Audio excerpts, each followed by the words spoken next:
नमस्कार बच्चों। आइए बच्चों, आज हम इस वीडियो के माध्यम से प्रतिभा पर्व मूल्यांकन वर्कशीट 2021-22 प्रोजेक्ट कार्य विषय गणित कक्षा 7 हम देखेंगे। इसमें खंड ब में देखेंगे हम कि इसके अंतर्गत जो प्रश्न दिए गए हैं उन्हें हम किस प्रकार से और कौन कौन सी पुस्तकों से हम उन्हें पूर्ण कर सकते हैं।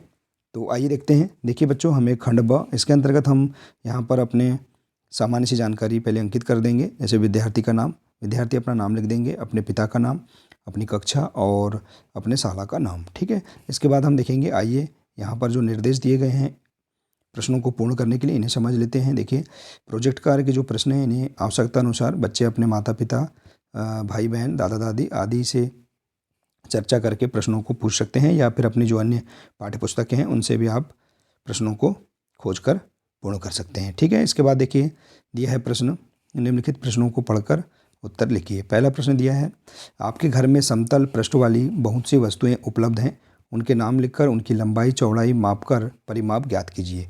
देखिए, ये जो प्रश्न है हमने पूर्व में जो प्रयास अभ्यास पुस्तिका हमने पूर्ण किया था उसमें यह प्रश्न दिया गया है। आप वहाँ से भी देखकर इस प्रश्न को पूर्ण कर सकते हैं। ठीक है बच्चों, आइए अब हम देखते हैं कि अपने घर में या समतल पृष्ठ वाली जो वस्तुएं हैं उनके नाम हम इस प्रकार से लिखकर उनका लंबाई चौड़ाई माप कर हम उनके परिमाप ज्ञात कर सकते हैं। जैसे देखिए, वस्तुओं के नाम है जैसे मेज, पुस्तक, मोबाइल, माचिस की डिब्बी, दरवाज़ा, कंपास बॉक्स, दर्पण, दफ्ती, फोटो, अभ्यास पुस्तिका, ये सभी समतल पृष्ठ वाली वस्तु हैं। इनकी आप लंबाई और चौड़ाई स्केल की सहायता से मापकर सेंटीमीटर में लिख सकते हैं। देखिए, जैसे कि हमने यहाँ उदाहरण स्वरूप बताया है, आप अपने अनुसार और भी वस्तुओं को मापकर अन्य वस्तुओं के नाम भी लिखकर आप उनकी लंबाई चौड़ाई लिख सकते हैं और उनका परिमाप बता सकते हैं। ठीक है बच्चों, तो हम इसे उदाहरण स्वरूप समझ लेते हैं।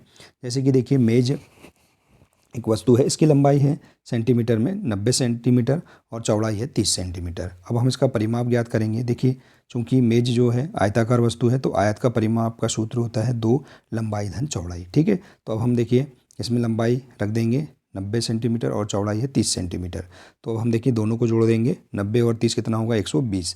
120 में हम 2 का गुणा करेंगे तो 240 इसका परिमाप सेंटीमीटर में आ जाएगा। ठीक है। तो इसी प्रकार से आप अन्य वस्तुओं के भी परिमाप लंबाई चौड़ाई माप कर परिमाप ज्ञात कर सकते हैं। देखिए, जैसे पुस्तक है, मोबाइल, माचिस की डिब्बी, दरवाज़ा, कंपास बॉक्स, दर्पण, दफ्ती, फोटो, अभ्यास पुस्तिका, इस प्रकार से आप समतल पृष्ठ वाली आयताकार वस्तुओं के लिखकर इनके आप लंबाई चौड़ाई माप कर इनका परिमाप इस प्रकार से ज्ञात कर सकते हैं। ठीक है बच्चों, आइए अब हम इस सारणी को पूर्ण करने के बाद हम नीचे दिए गए प्रश्नों के आंसर बहुत ही सरल तरीके से दे सकते हैं। इसमें दिया है, उपरोक्त सारणी के आधार पर प्रश्नों के उत्तर दीजिए।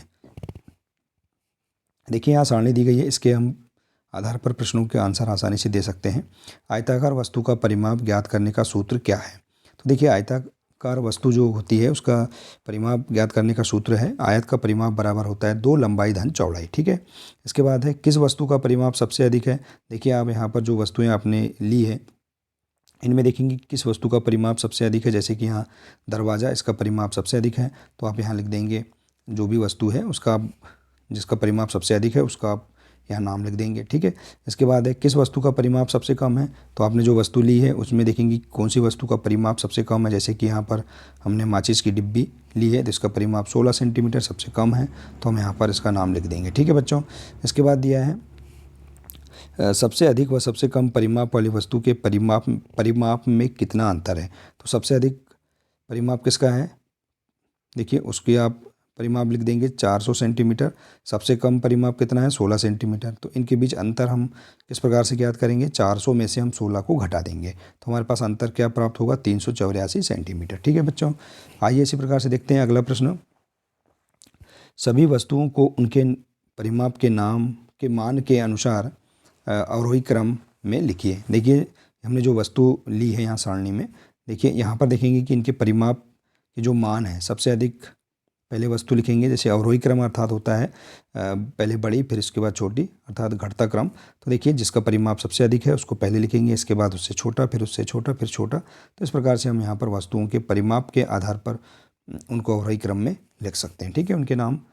ठीक है बच्चों, तो देखिए इस प्रकार से आप बहुत ही सरल तरीके से इस प्रश्न को पूर्ण कर सकते हैं। आप देखिए, अपने मनपसंद की जो वस्तुएं हैं उनके नाम लिखकर आप उनकी लंबाई चौड़ाई स्केल की सहायता से माप कर, सेंटीमीटर में माप कर उनका परिमाप आसानी से ज्ञात करके इन प्रश्नों के आंसर पूर्ण कर सकते हैं। ठीक है, आइए इसी प्रकार से देखते हैं। अगला प्रश्न है, अगला प्रश्न दिया है, विद्यार्थी 10 परिवारों के दैनिक खर्च को सारणी में बिंदुवार लिखें तथा इसके आधार पर मासिक खर्च का आकलन कर निम्नलिखित प्रश्नों के उत्तर दें। देखिए बच्चों, यहाँ पर सारणी दी गई है, इसमें हम 10 परिवार के दैनिक खर्च को सारणी में जो बिंदु दिए गए हैं इनके आधार पर मासिक खर्च का आकलन कर लिखेंगे।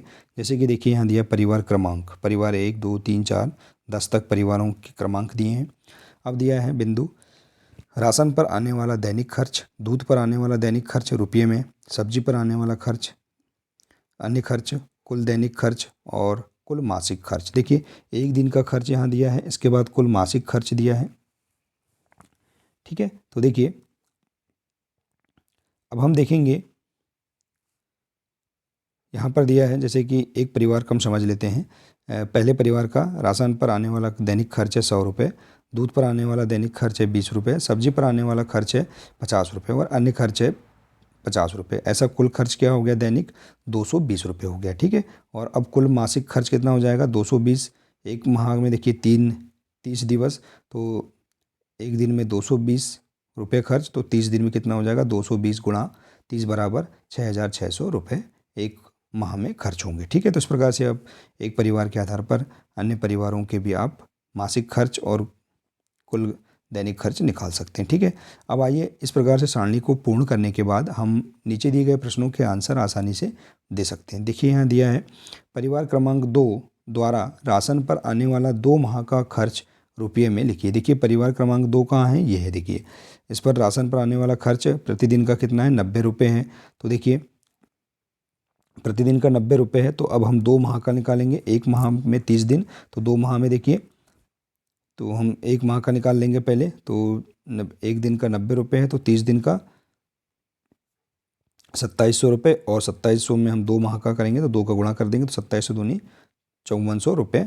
इस प्रकार से 2 माह का खर्च आ जाएगा। ठीक है, इसी प्रकार से देखिए सभी परिवारों द्वारा दूध पर आने वाला कुल खर्च ज्ञात करिए। तो देखिए सभी परिवारों द्वारा दूध पर आने वाला कुल खर्च, देखिए इसको हम जोड़ देंगे तो कुल खर्च यहाँ पर हमारे पास आ जाएगा। ठीक है, इसी प्रकार से देखिए अगला प्रश्न है, परिवार क्रमांक 10 द्वारा सब्जी पर आने वाला 5 माह का खर्च बताइए।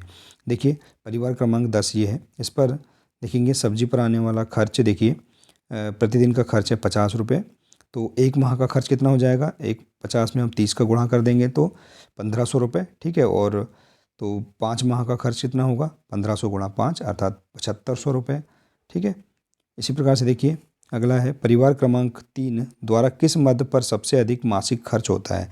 देखिए परिवार क्रमांक जो 3 है, इसमें देखेंगे सबसे अधिक खर्च किस पर हुआ है, अन्य खर्च में। ठीक है, 100 रुपये, तो इस प्रकार से हम अन्य खर्च में लिख देंगे, और अन्य आप अपने स्तर के अनुसार आप यहाँ प्रश्नों के आंसर बता सकते हैं। ठीक है बच्चों, यहाँ हमने उदाहरण स्वरूप इस तालिका को समझाने का प्रयास किया है। ठीक है, इसी प्रकार से देखिए अगला प्रश्न है, परिवार क्रमांक 5 द्वारा राशन पर आने वाला मासिक खर्च दूध पर आने वाले मासिक खर्च से कितना अधिक या कम है। देखिए परिवार क्रमांक 5 द्वारा राशन पर आने वाला मासिक खर्च, देखिए राशन पर आने वाला मासिक खर्च हो जाएगा, एक दिन का खर्च है देखिए 100 रुपये, तो देखिए मासिक खर्च कितना हो जाएगा,